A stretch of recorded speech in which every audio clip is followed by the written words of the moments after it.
Greetings, Jeffco School Board members. Welcome to our latest edition of the Tim Reed Follies. Over the last 18 months, while most of the world was frantically attempting to immediately improve indoor air quality to mitigate the effects of COVID, what was Tim Reed doing? He was keeping MERV 8 filters in Jeffco's HVAC systems and looking to improve air quality over the long term with very little regard to COVID-19, not even upgrading to MERV 11 filters until this past summer. And at the same time, I had asked Kimber to look at what our options might be on a long-term basis. And when I say long-term, it was to go beyond the pandemic. Everyone who has caught and will catch COVID inside of a Jeffco school can thank Tim for his fine work. At an October study session, Reed wanted you to think that he had come up with the world's greatest plan to improve indoor air quality, something that no one else in the K-12 space had thought of and implemented. Are there other pilots out there with other districts that have done this work? I'm just trying to figure out, are we going to be the guinea pig? No, not to my knowledge. Do you really think Reed is the smartest person in the room? Didn't you happen to wonder why no one else has implemented UVGI? Or maybe you still think that Jeffco is a world-class education leader when we all know it really isn't. To begin, Kimber and Tim started by literally blowing smoke up your ass. They wanted you to think they are actually preventing illnesses by not installing HEPA filters, because those filters will create a viral plume. However, they conveniently forgot to tell you that the current HVAC systems already cause a plume. Just think how Reed's current HVAC system blows minimally filtered air across an infected student onto their classmates. Ignoring what is currently happening and saying that HEPA filters will do the same thing is downright deceptive. This is just the first of many attempts by Reed to justify his negligent inaction and laziness to mitigate airborne COVID in Jeffco schools. Now let's take a critical look at Kimber's Governor's Ranch graph. I know it's hard, but let's try and pay attention and not let your eyes glaze over just because it's a little graph. First, notice that all three schools have a cyclical nature to their sampling readings.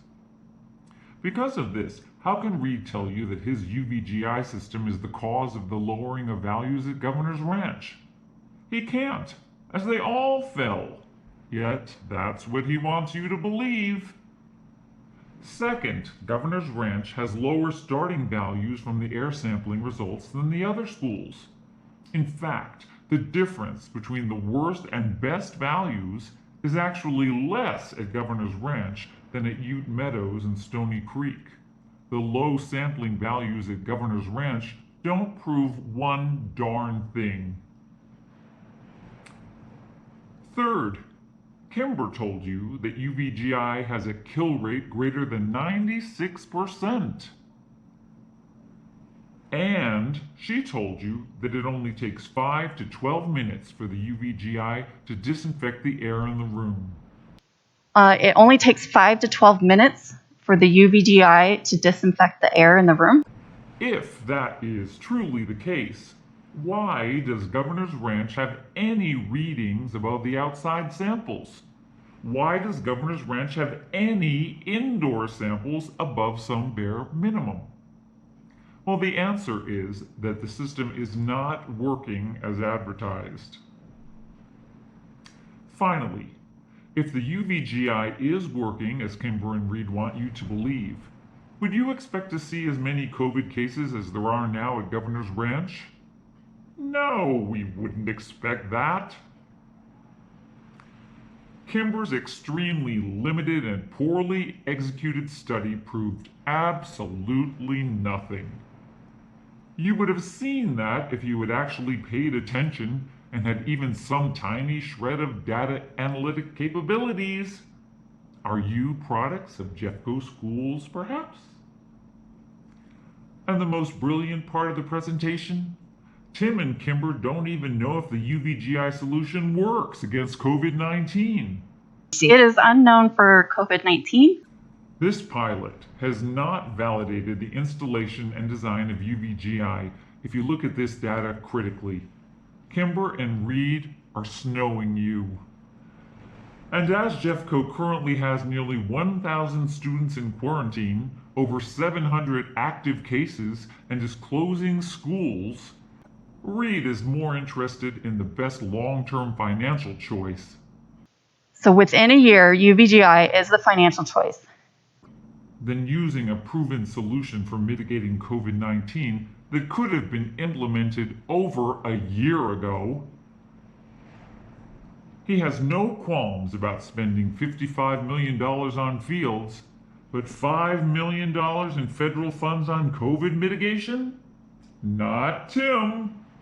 $136 million later, he's just the most fiscally prudent person you'd want to have on your team as he sits around with his thumb up his lazy ass while district COVID cases continue to rise. This is a total lack of concern for the health of students and staff, and borders on negligence.